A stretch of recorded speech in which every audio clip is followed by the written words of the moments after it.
त्यावेळेला पण मी आले आणि हा तिसरा मोर्चा यावेळेला पण मी आले. मला थोडा वेळ झाला यायला, कारण ट्रेन मिस झाली, त्यामुळे मी लवकर उशीर येऊ शकते. त्यामुळे मी सगळ्यांची माफी मागते, कारण वेळेवर यायला पाहिजे होतं. माझे मनगत सांगायचे एवढेच आहे की हा जो आपला युवा प्रशिक्षणार्थीचा कालावधी माननीय देवेंद्र फडणवीस सर यांनी फक्त 5 महिन्याचा आपल्याला दिलेला आहे.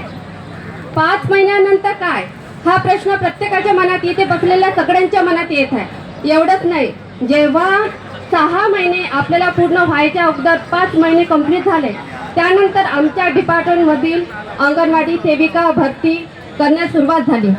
मग करायचं काय, आम्ही ज्या डिपार्टमेंटमध्ये काम करीत आहे त्या जागा आता भरल्या जाणार.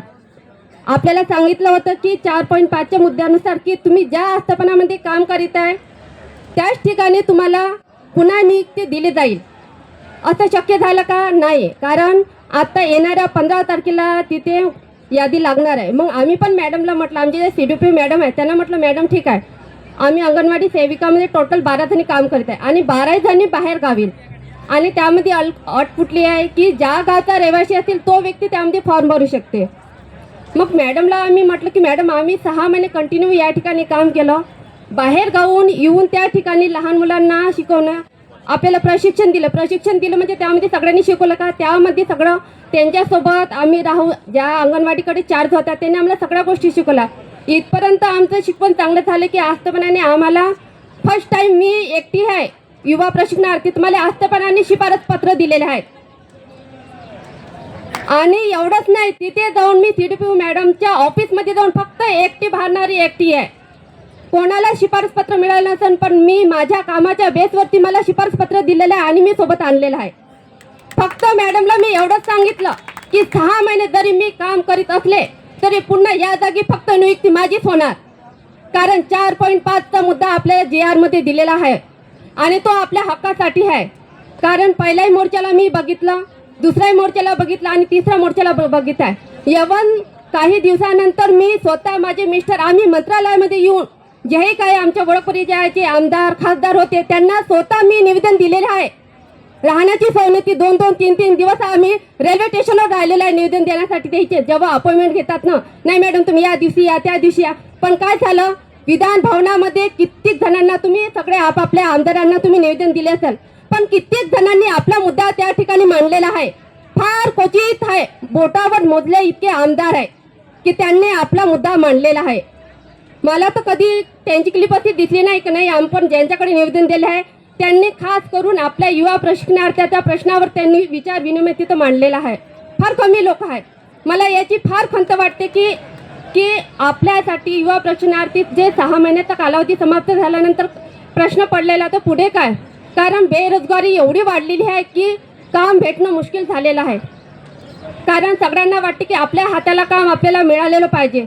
एक खूप ज्यावेळेला फॉर्म भरला, नियुक्ती झाली, खूप आनंद झाला की आपण अंगणवाडी सेविका या डिपार्टमेंटमध्ये काम करीत आहे, आनंदाने सांगायचं. नंतर 6 महिने कंप्लीट झाल्यावर सरळ मॅडमने सांगितलं, जो आम्हाला ड्रेस कोड दिला, 6 तारीख तुमची लास्ट तारीख आहे, ड्रेस कोड तुम्ही घालायचा नाही, तुमचा कालावधी समाप्त झालेला आहे. मॅडमला म्हटलं ठीक आहे, जोपर्यंत म्हणजे तुम्ही तुमचा GR निघत नाही, तुमचा कालावधी वाढत नाही, तोपर्यंत तुम्ही शाळेमध्ये येऊन मुलांना शिकवू शकत नाही, इथपर्यंत आम्हाला ऑर्डर दिलेली आहे. ती 6 महिन्यानंतर आम्ही आता 15 ते 20 दिवस कालावधी समाप्त होऊन माझे झालेले आहे, मी शाळेमध्ये जात नाही आहे. पण काही कारणास्तव आपले माननीय हरिभक्त परायण तुकाराम बाबा यांनी पण आपल्याला काही प्रमाणात त्यांनी पण आपल्यासाठी खूप केलेलं आहे की त्यांच्या ज्या यश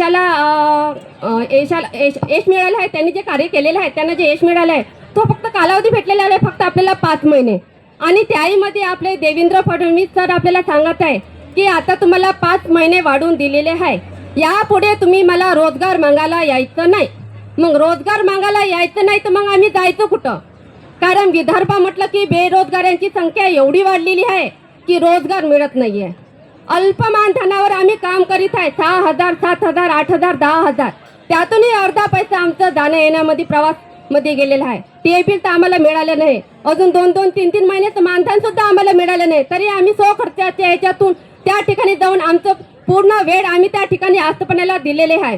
तरी एक खंत वाटते की देवेंद्र फडणवीस सर म्हणतात की आता तुम्ही रोजगार मागायला यायचं नाही, म्हणून आपण यापुढे जे सरांनी आपल्यासाठी खरंच यांचे खूप आभार मानले पाहिजे की असे कार्यकर्ते आपल्याला भेटत आहे की त्यांचा यासाठी कुठल्याही प्रकारचा स्वार्थ नसून फक्त ते आपल्यासाठी लढा देत आहे, या ठिकाणी उपोषणाला बसले आहे. तर इथे संख्या किती असायला पाहिजे, फार खंत वाटते.